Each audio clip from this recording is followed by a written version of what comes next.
Wherever you may do it, drawing attention to yourself in order to attract a mate can be dangerous. In Australia, the male satin bowerbird uses beautiful objects to find his way to a female's heart.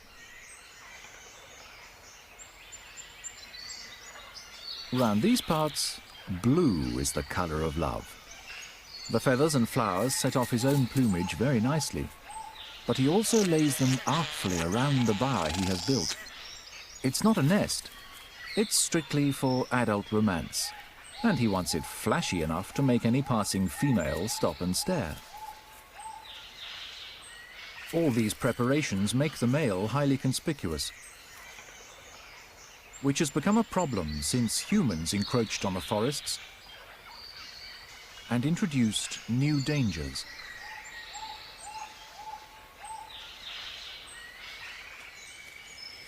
The feral cat didn't exist here during the thousands of years it took for male bowerbirds to evolve their seductive strategies, but now they do, and they hunt by day and on the ground.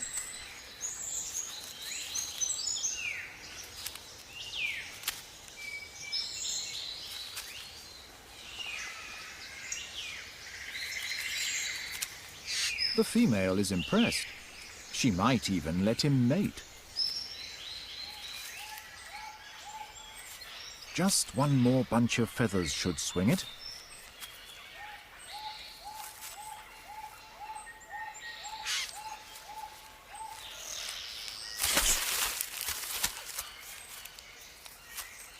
So near, but yet so far. Another male pays the ultimate price for taking part in the mating game.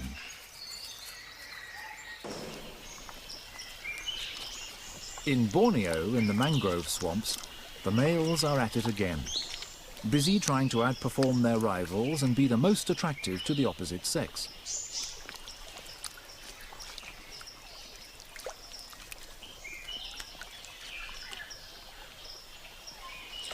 For the mud skippers, what matters is land.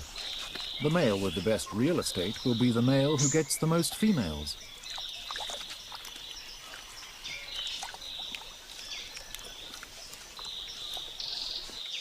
Predators like the mangrove snake depend on the fact that any male mud skipper that wants to breed must be visible and up on the surface.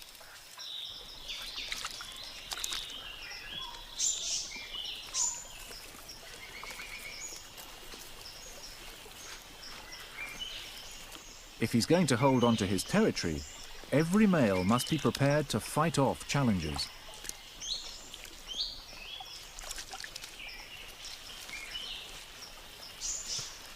The problem is how to put everything into the contest and keep an eye out for danger.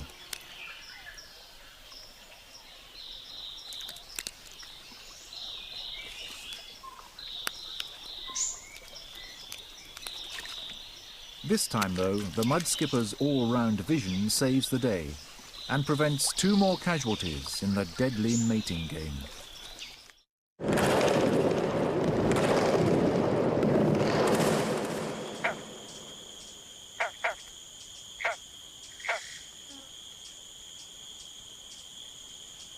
In the rainforest in Belize, every male tree frog has to live with a dilemma.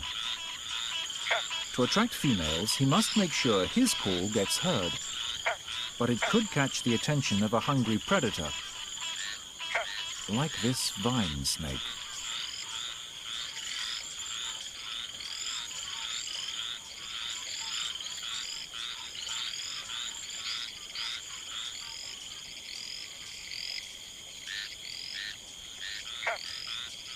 The safe option is to sound off in a group, even if it means being part of the crowd. Calling on your own is the high-risk strategy. The rewards are greater, but so are the costs of getting it wrong.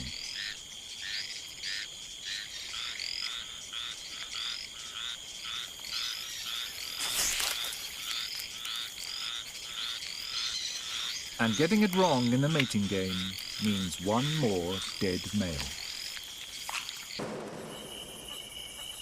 The urge to mate is also behind one of the loudest nighttime calls of them all. It belongs to the flying loudspeaker, a male hammerhead bat. Everything about the shape of the male's head and nose is geared to produce the extraordinary honking sound needed to attract females.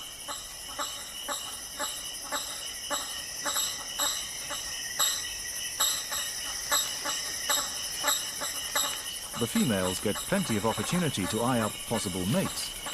At breeding time, up to 150 males will stretch out over a mile-long length of forest and set up a vocal talent parade. Female bats are drawn by the noise, but it can attract predators like the genet too.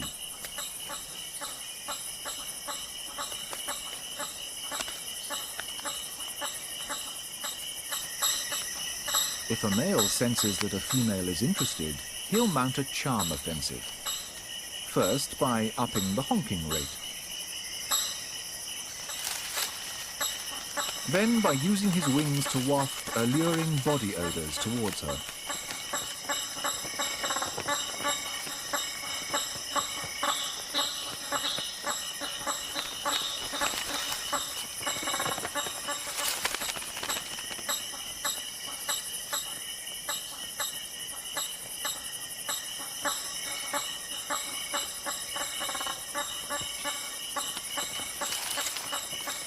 The more noise you make, though, the more quickly a predator is going to find you.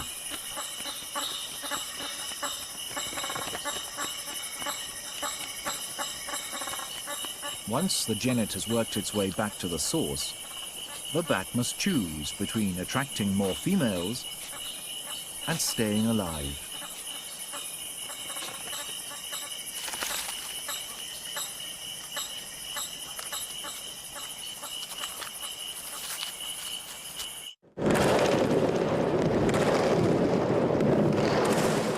And now the finalists.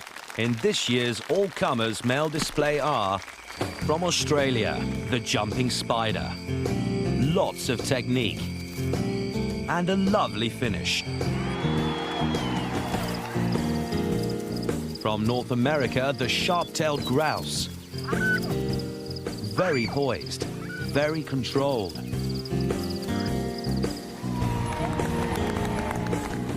Representing the Atlantic, it's the blenny, a first-time finalist, and I'm afraid it shows. And India's peacock, dazzling, but we've seen it all before. And finally, this year's hot favorite, from the same stable as the sharp-tailed grouse, North America's very own sage grouse, a stunning all-rounder. And just look at that for a finale. Yes, there it is, the sage grouse has done it. Bolus means attraction. Bolus is dangerously seductive.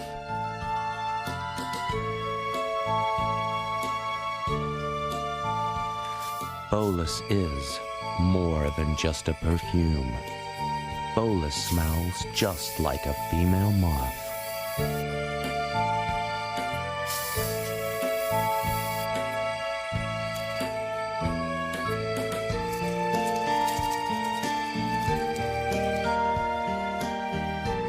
Bolus is irresistible.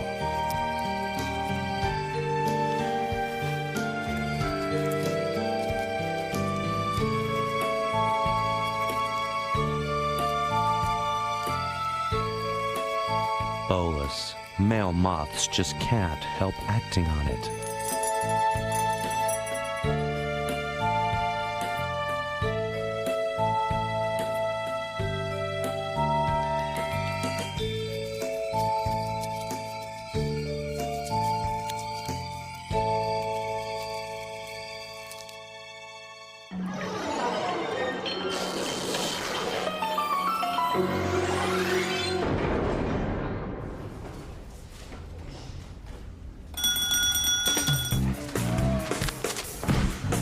In the deadly mating game, the harsh fact is, you're on your own.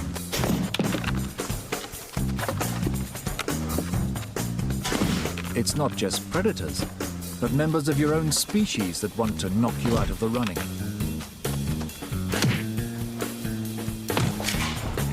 If you want to stay in the game, you've got to use everything you've got.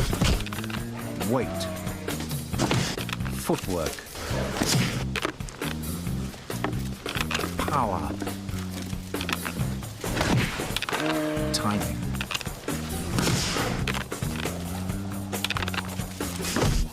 And even if you put it all together, and you come out on top, who's to say that the winner won't be too exhausted to see off the next challenger that comes along?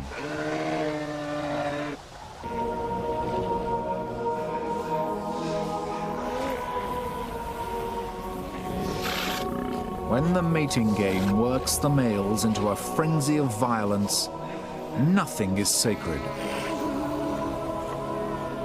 In a war zone, it's not just the challengers that get hurt. Innocent bystanders get caught up in the crossfire.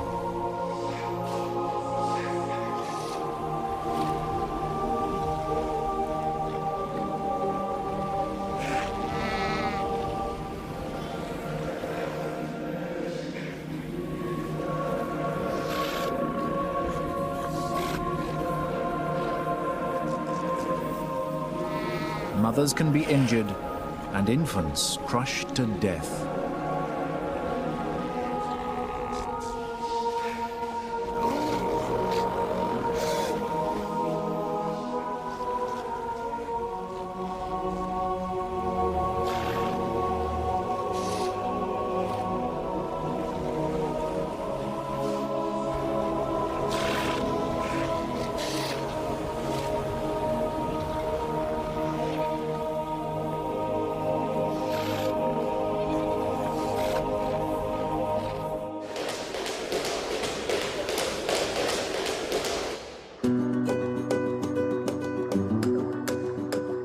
To us, the tail of the Siamese fighting fish is elegant, flowing, delicately attractive.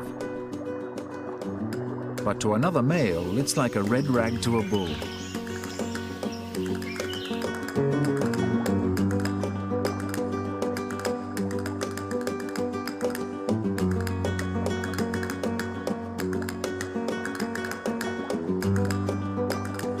The more beautiful one male's display is, the harder other males are going to try to damage or even kill him.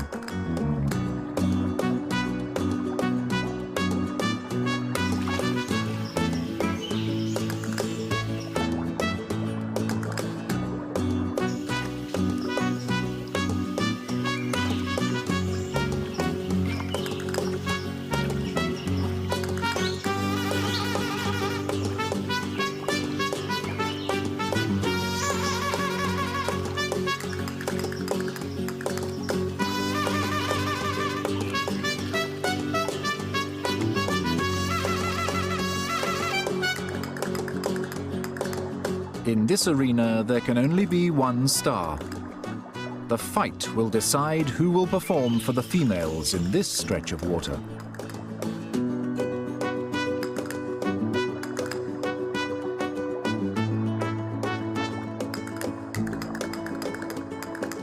In the deadly mating game, there's no such thing as second place.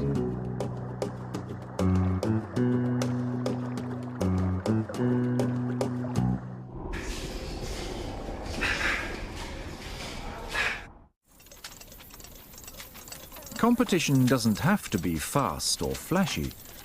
These ploughshare tortoises may be slow, but they are very strong. Once another male is spotted, it's full speed ahead to get to grips and sort out just who is where in the pecking order.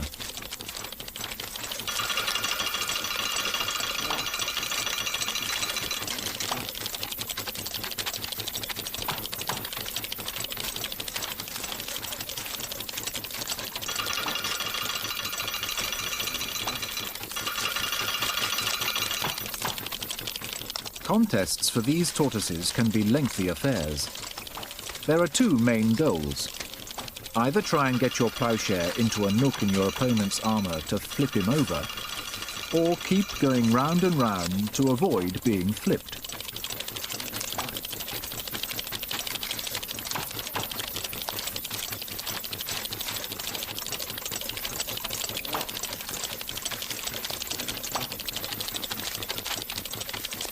Although there are only a few hundred ploughshare tortoises left in the wild, that doesn't stop the males fighting.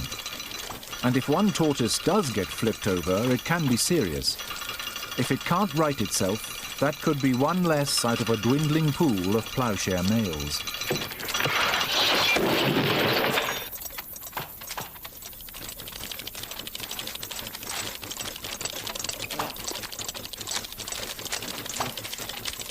An honourable draw would be in everyone's interests. But since a female won't even look at a male until he's dealt with the competition, fights can go on and on and on.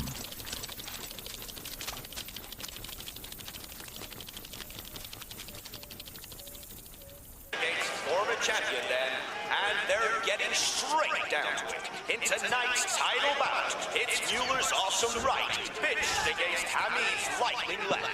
Power versus poetry. Master Blaster takes on the comeback kid. And straight away, both men are finding openings.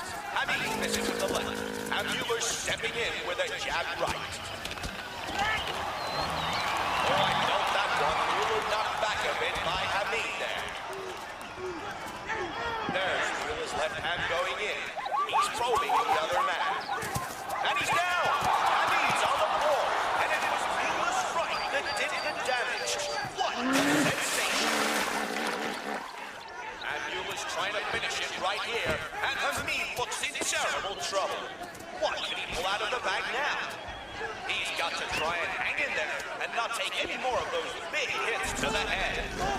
The champion's taking his time. He's moving the other man around, making him do the work. And there he goes again with the right. It looks like he connected. But here comes Hamid. He's coming back with everything he's got. Mueller's covering up and Hamid is just raining punches down on it. What a fight this is turning out to be. Hamid's putting the pressure on now, jabbing to keep Mueller on his back foot. You can see the frustration building up for the champion. He's hurting, but his rights aren't even coming close. But just look at that. He steps up the ropes, drops his head, and Hamid definitely felt that. This is turning into some contest. They both had real chances, but it's still even Stevens. Nothing to choose between them. And there's the bell to end a sensational first round. And the second's underway now. Mueller's corner a bit slow out of the ring. Could this mean that the title holder's starting to crack? It's been a blistering first round, but these two are showing no signs of slowing down. Each fighter's looking for a way in now, but it's getting a bit messy in the clinches. And now it's Hamid that's getting through. He's really starting to ask questions, and the other man's got nothing left to give. And Mueller's really taking some punishment here. The crowd are going crazy. Hamid's trying to get in there to finish him off. Now Mueller's down. The champion's down, and it looks like he's staying down. What a fight. The count is 8, 9, and out.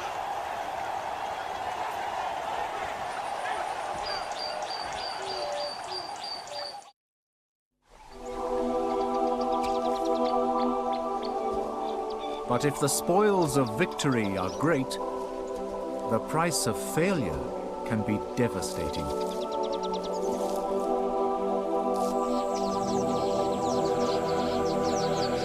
If you're a male that can't fight, you are history.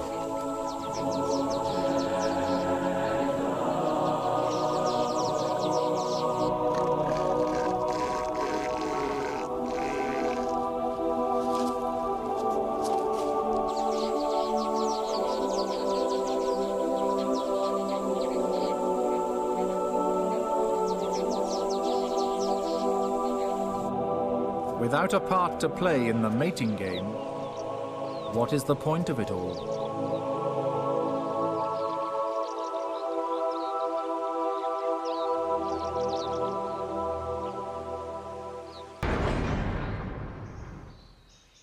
The dangers of the mating game don't necessarily stop when you've beaten off a few competitors. The mating process itself brings with it a whole lot of new dangers. And it's just as well to remember, too much sex can be bad for your health.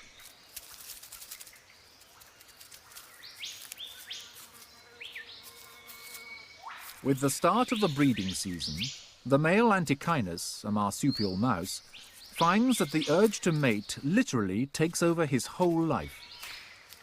His body becomes flooded with testosterone, and the Antechinus can only think about one thing: females.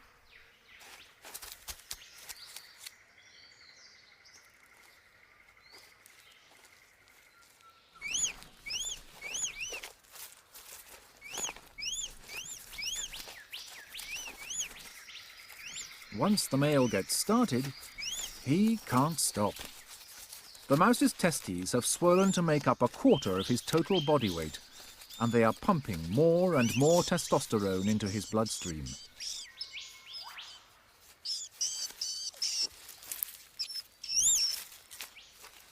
This female may be exhausted, but the male's urge to mate has hardly even been dented.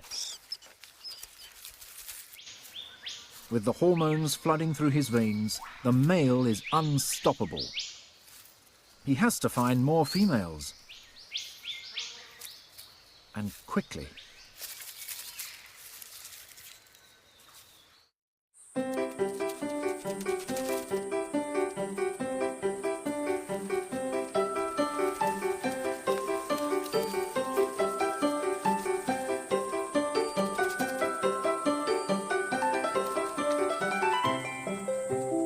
Male fogstand beetles in the Namib Desert use a rough-and-ready approach to finding a mate. If they can smell a female nearby, and they come across something black, then it's worth having a go.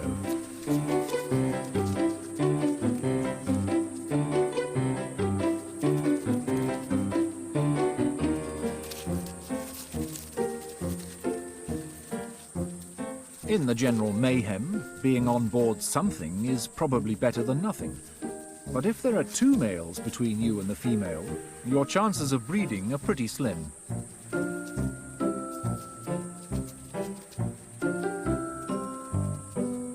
Having a female all to yourself is a much better bet. But it's still important to keep an eye out.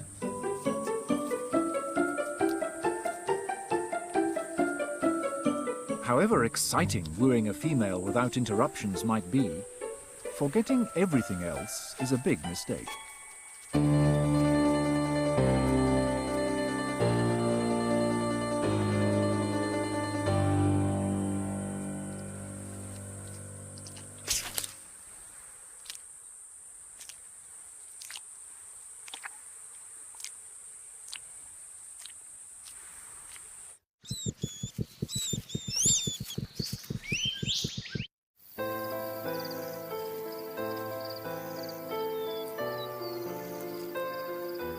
Romance is in the air for the western diamondback rattlesnake. But he must go carefully. The lady he's looking for can be a femme fatale.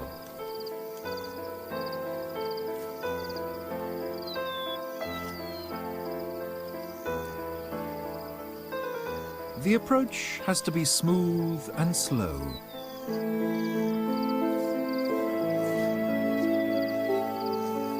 He will woo her little by little.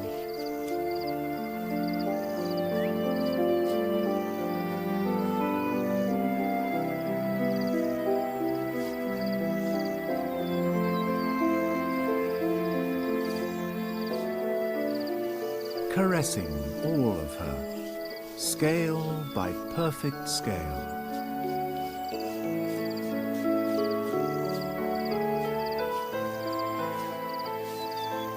Always aware of a change in mood, always knowing that the line between pleasure and pain can be easily crossed.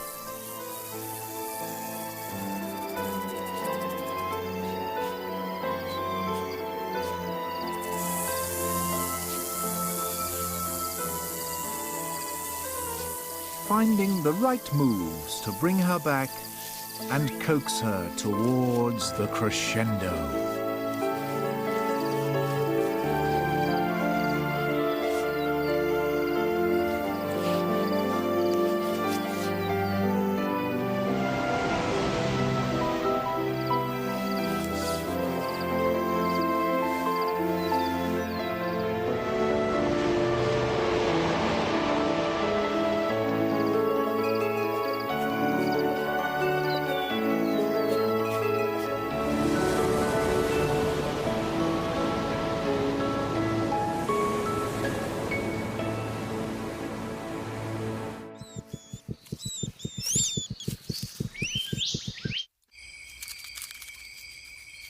With Israel's Lierus scorpion, the male must keep the female right on track if he is going to mate and stay alive. Every time she moves, he moves. It's the only way to keep her in front of him and stay out of reach of her lethal sting. Mating is done by remote control. The male puts down a packet of sperm, but then he must maneuver the female so that she is directly above it.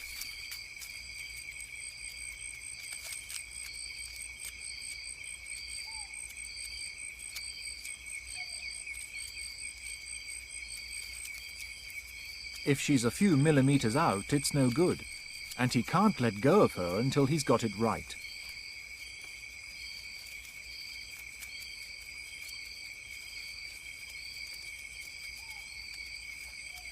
A bit more fine-tuning, and she's exactly over the target.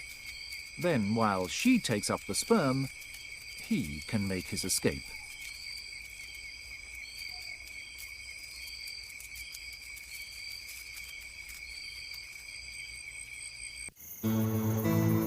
This enormous female red-backed spider is compellingly attractive to her tiny mate. Although she's 10 times his size, he is drawn towards her. To cross her web, he must send the right vibrations. Otherwise, he's in immediate danger of being mistaken for prey and eaten.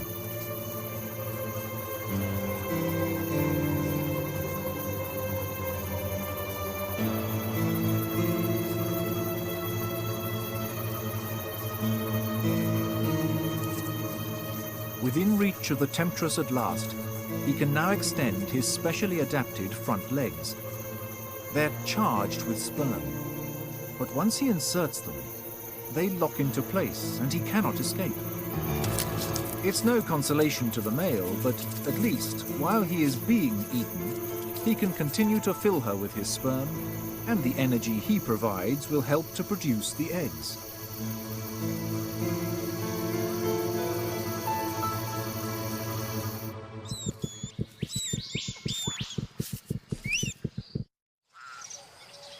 In the deadly mating game, the urge to breed is so strong that, given the choice of mating successfully and dying, and failing to mate and living, many males choose death.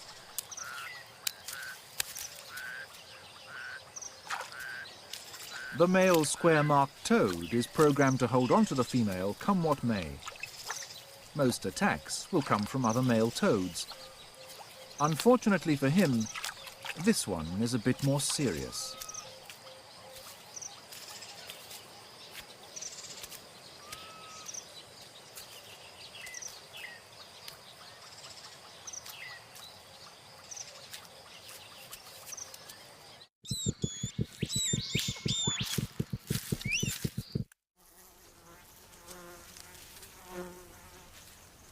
Some males are born ready to pursue even the smallest chance of mating.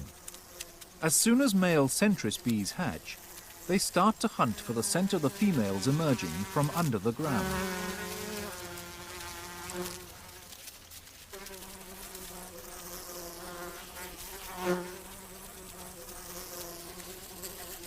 Digging the female out is the easy part. Now the rush is really on. She will only breed with the first male to successfully mate with her. But until the males can tell that one of them has made it, it could still be them. So they are still desperate to get in on the action.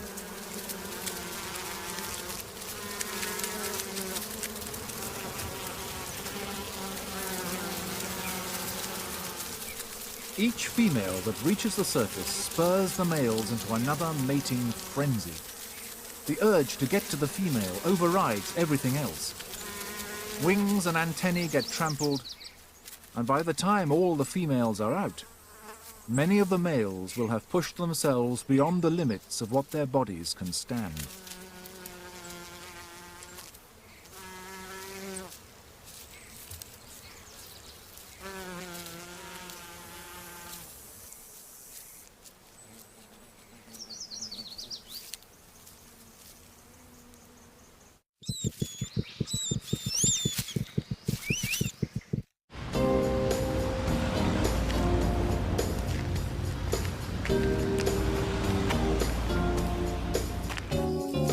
For some liaisons, everything comes down to communication.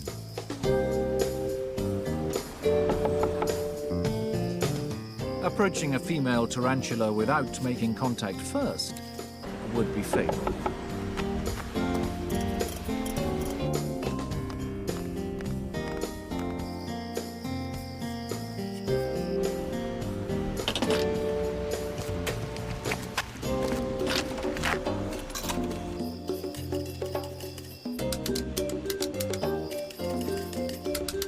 Even then, what you say has to be just right.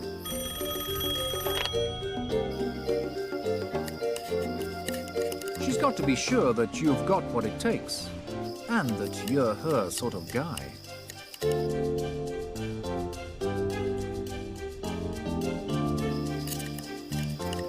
Only then is it advisable to take the next step.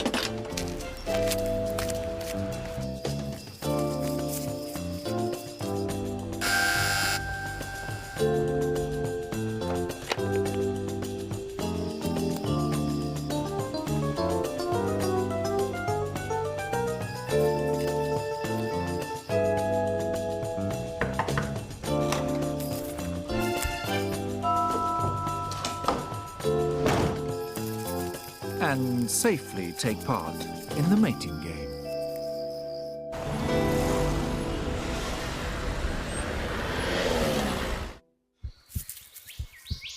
For the Antechinus, time is finally up. He's played his part. Ironically, it's the very source of his sexual energy that is finally his undoing. The surging hormones have fatally weakened his body's immune system. Within a few days of the end of the breeding season, he and every other male Antechinus are dead from disease or infection.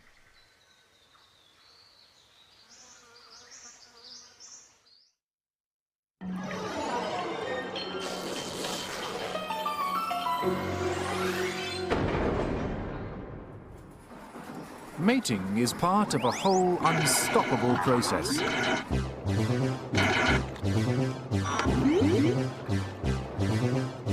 The game is to pass on your own genes. To get a high score, you've got to be ready for the challenges.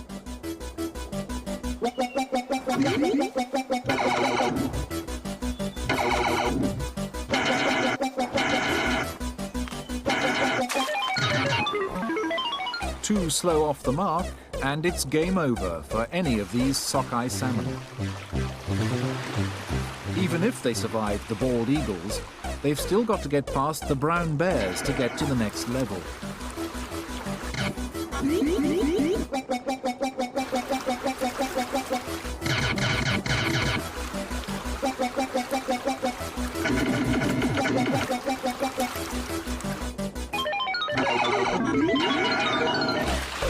Level 3 is the breeding ground.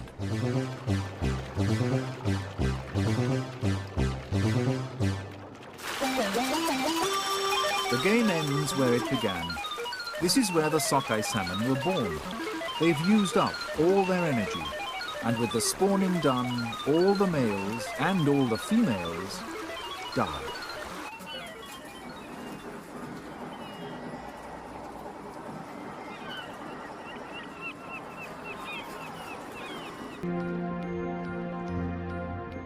Each year, a drop in water temperature and a shift in the moon's cycle are the trigger for an event that brings millions of squid together. for the last time. For the squid too, it is the mating game that drives their life cycle to its climax.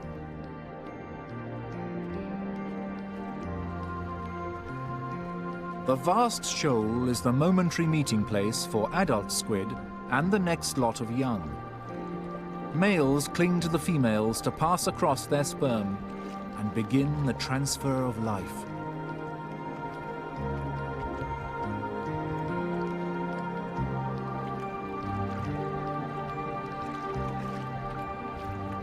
Predators start to gather in anticipation of the feast.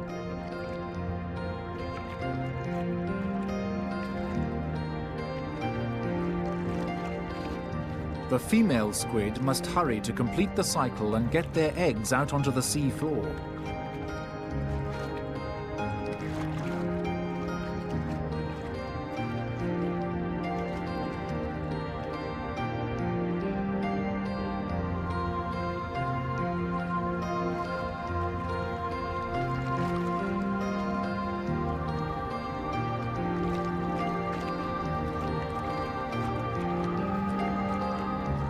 A few latecomers make the final moves.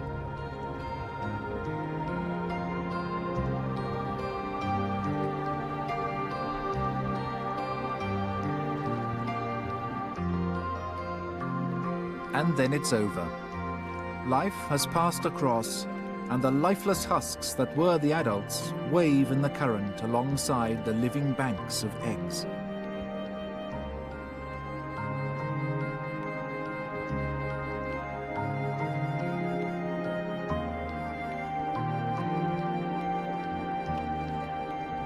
For the next generation, a fresh contest is about to begin, amid the debris of the previous one.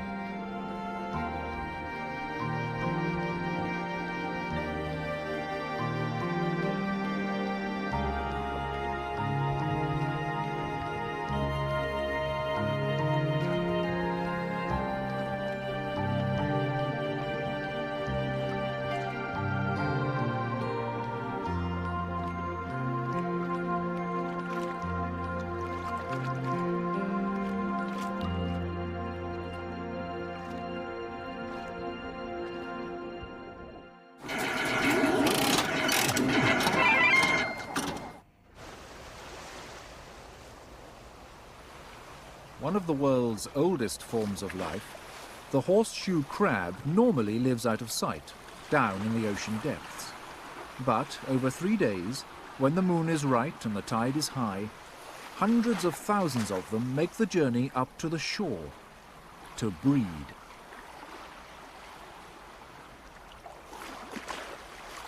With their strange looks, they are more at home on the sea floor.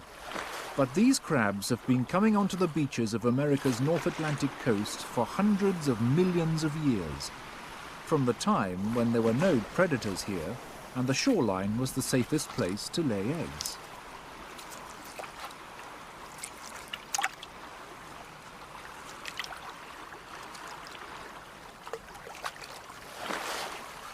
Each female has her entourage of smaller males.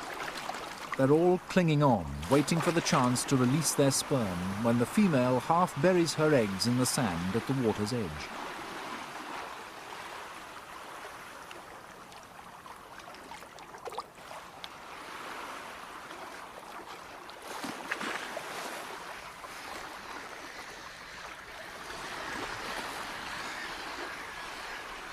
The thick ribbon of eggs, above and below the surface, is intended for the next high tide, when the sea will come again and stir up the sand, releasing the crab larvae. The seashore is no longer the safe, empty place it was. Some gulls can gorge themselves on as many as 9,000 eggs a day, and flocks time their migrations to hit the beaches at spawning time. The beach is strewn with casualties. Many of the adult crabs have died, overturned by the waves and unable to right themselves.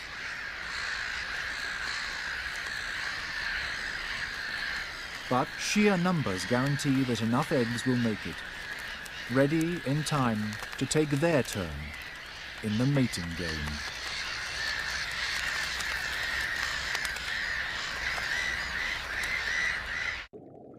The urge to ensure that mating will be successful makes some creatures play for very high stakes. On a March night when the moon is full, the beaches of Southern California are the place where fish throw themselves out of the sea in order to mate.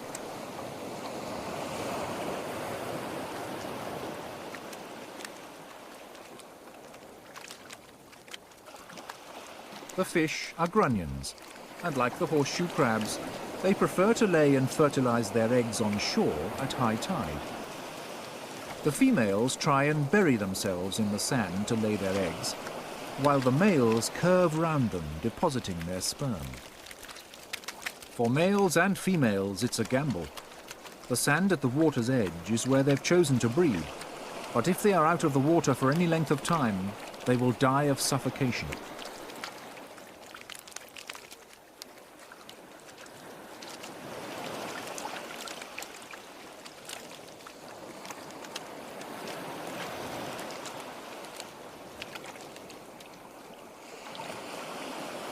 The fish want their eggs to stay buried until the next high tide, so they try to spawn as far up the beach as possible. It's good for the eggs' chances, but for the adults it means risking everything.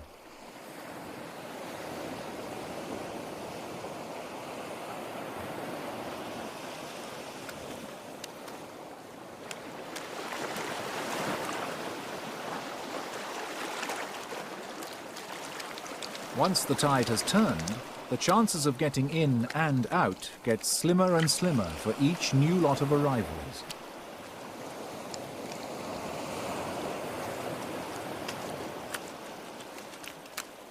Every year, millions of grunion come ashore, and every year, only the lucky few make it back again.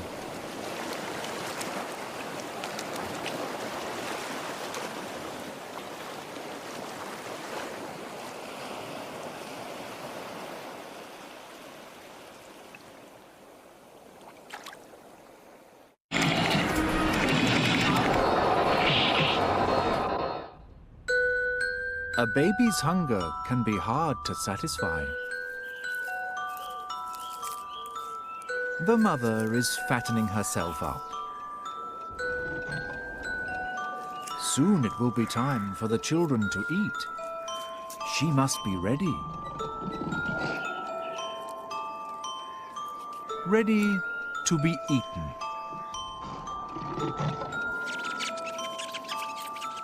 Baby Amarobius spiders look to mother to provide their first nourishment.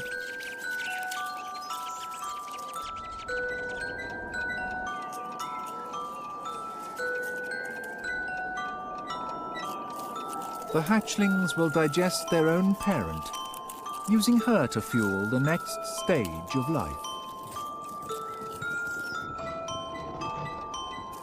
The mother spider must be prepared to give every part of herself for the children's sake.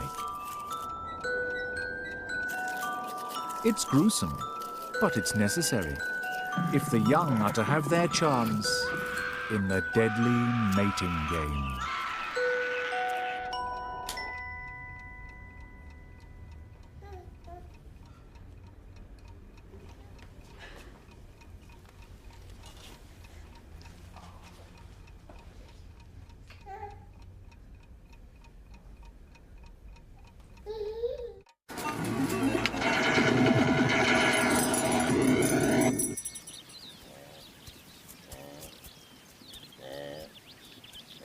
Wherever you look, the consequences of mating are evident.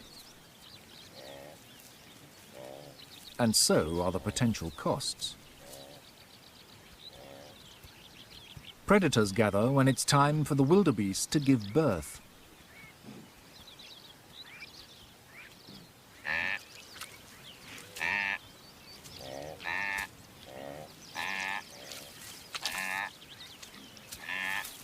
During and immediately after the birth are when the calf and the mother are most at risk.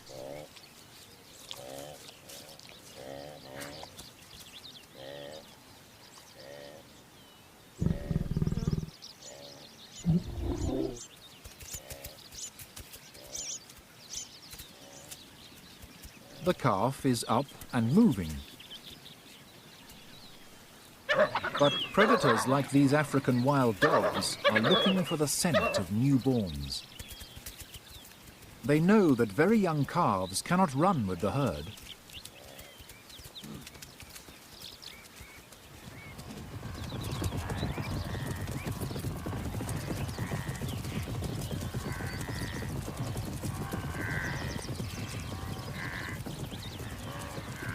The wild dogs are no threat to a fit female within the herd, but when she cannot leave her calf, it's a different matter.